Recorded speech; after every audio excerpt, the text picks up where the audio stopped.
Бүгін біз ватанымыз қаршыда изге бурычын үтәгәндә сугыш кырларында һәлак булган өлкән лейтенант Кашапов Илмир Илсуровның соңгы юлга озату мәтәм митингына җыелдык. Барлык райондашлар Илмирның туганнарының, якыннарының үтә дә авыр кайгыларын уртаклашалар. Алар безнең геройларыбыз. Кызганычка каршы, менә шундый югалтулар, зур югалтулар, мин әтиәнисенә нинди генә кайгыларны уртаклашсам да ул бердәген җиңел булмас. Шулай да инде кайгыгызны уртаклашабыз. Илмир Илсурович безнең һәрвакыттагы безнең герой булып калачак. При выполнении задач погиб наш товарищ, старший лейтенант, заместитель командира танковой роты по вооружению танкового батальона Кашапов Илмир Илсурович. Его жизнь – пример служению нашему Отечеству. Все коллеги скорбят в связи со смертью патриота, того, кто защищал Россию.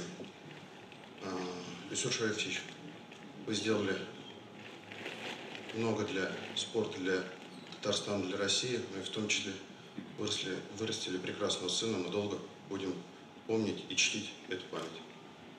Илмир выбрал для себя поистине мужской путь, жизненный путь защитника своего Отечества. Надо сказать, что Илмир, занимая должность заместителя командира роты по вооружению, мог бы продолжать нести службу в тылу, занимаясь ремонтом техники. Но в трудный момент для роты он вызвался заменить пострадавшего командира взвода и принял управление взводом на себя. Он вышел из нескольких боев с победой, но, к сожалению, 19 июля погиб под артобстрелом. Вечная память героя, земля пухом, терпение родным и близким.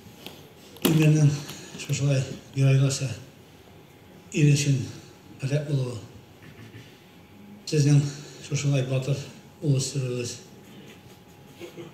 белән горурланабыз. Илмирнең авыр туфрагы җиңел булсын.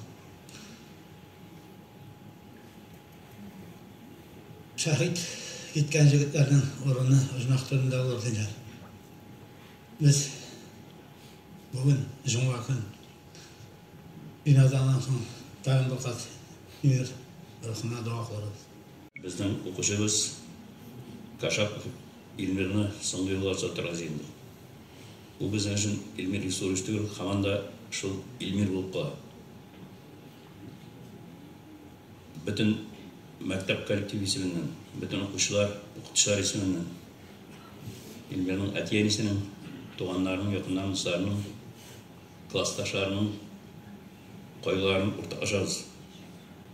Безгә Илмир гел дөресен генә сөйли торган булып беренче сәгатьтә истә калды. Әгәр дә дөресен әйтү аның файдасына түгел, аның үзенә зыян китерде булса да, ул һәрвакыт турыдан-туры дөресен әйтә торган иде.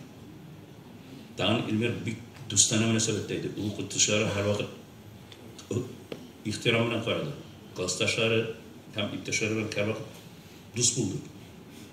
Тагын Илмирнең бер характерының бер ягы, ул һәрвакыт хәтта үзенә таныш түгел кешеләргә дә ярдәм итәргә атланып тора иде. Илмир безнең күңелләрдә һәрвакыт шундый булып истә кала. Бөтен классташлары, укытучылары, бөтен мәктәп коллективы исеменнән без Илмирга зур ихтирам бирәбез, аның туганнарының, әтиәниләренең, дусларының кайгыларын уртаклашабыз. Авыр туфрагы җиңел булсын, урыны үзмәктә булсын Илмирнең.